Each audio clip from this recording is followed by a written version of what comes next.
उदयपुर में railway track blast मामले में जांच तेज हो गई है। ट्रैक ब्लास्ट मामले में गिरफ्तार आरोपियों को आज एटीएस की टीम मौके पर लेकर पहुंची। एटीएस के एडिशनल एसपी अनंत कुमार के नेतृत्व में आरोपियों को ओडा पुल लाया गया। इस दौरान पूरा सीन रिक्रिएट किया गया। एटीएस की टीम ने सीन रिक्रिएशन के दौरान आरोपियों से यह जानने की कोशिश की कि वो किस रास्ते से ट्रैक पर आए थे, कहां रुककर उन्होंने प्लानिंग की थी। ब्लास्ट मामले में मुख्य आरोपी धूलचंद ने एटीएस के अधिकारियों को मौके पर की गई पूरी प्लानिंग से अवगत कराया।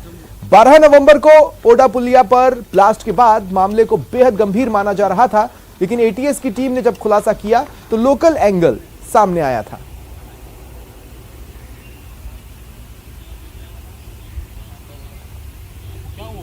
और देखिए, आज Udaipur rail track blast case के जो आरोपी हैं उन्हें कोर्ट में पेश किया गया। उनकी रिमांड मांगी गई। 5 दिन की पुलिस रिमांड पर आरोपियों को सौंपा गया है। जिला कोर्ट ने 5 दिन की रिमांड पर आरोपियों को भेजा है। हालांकि पुलिस ने 7 दिन की रिमांड मांगी थी, लेकिन कोर्ट ने 5 दिन की रिमांड पर आरोपियों को पुलिस को सौंपा।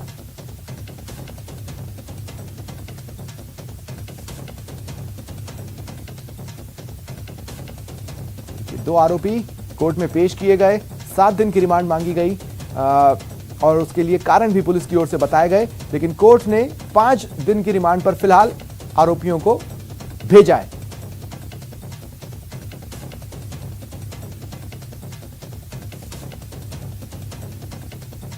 लगभग खुलासे के स्टेज पर है ये मामला। खुलासा हो चुका है कि ये कौन है, क्यों इस घटना को अंजाम दिया।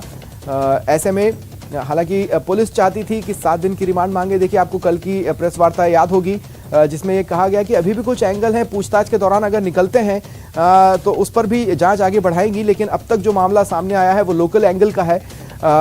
इससे इतर कुछ नजर नहीं आया। लेकिन चूंकि घटना गंभीर थी और गंभीर आशंकाएं जन्म ले रही थी, ऐसे में अभी भी इनसे पूछताछ की जरूरत महसूस की जा रही है। कुछ और एंगल्स हैं जिन्हें खंगालने की जरूरत महसूस की जा रही है। और इसी के मद्देनजर कोर्ट में जब आरोपियों को पेश किया गया तो 7 दिन की रिमांड मांगी गई, लेकिन कोर्ट ने जो बातें जज के समक्ष रखी गई उसके आधार पर यह निर्णय लिया कि फिलहाल 5 दिन की रिमांड पर इन्हें भेजा जाए।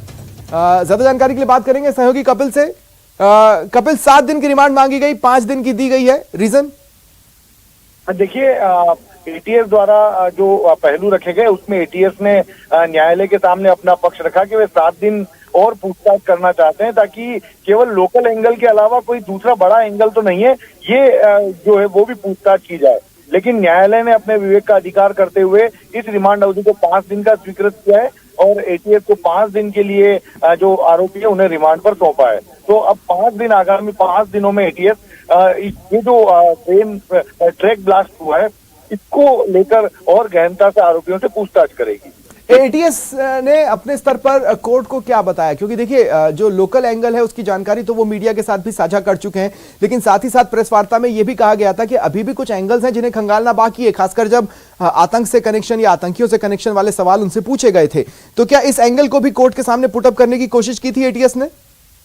देखिए, फिलहाल इस एंगल को सार्वजनिक तौर पर पुटअप नहीं किया गया है, लेकिन सिर्फ टेरर एंगल की बात ना करें, क्योंकि इसके अलावा नक्सलाइट एंगल को लेकर भी पूछताछ जो है वो की जाएगी। क्योंकि यहाँ इस इलाके के कुछ लोगों के झारखंड से संपर्क पहले इंटेलिजेंस द्वारा जो रिपोर्ट दी गई है उसमें सामने आ चुके हैं। तो इन सभी जो पहलू है इनको लेकर आगामी 5 दिनों में पूछताछ की जाएगी और ये जानने की कोशिश की जाएगी कि कहीं कोई बड़ी साजिश तो इस पूरे घटनाक्रम के दौरान नहीं थी। जी चलिए, शुक्रिया तमाम जानकारी के लिए।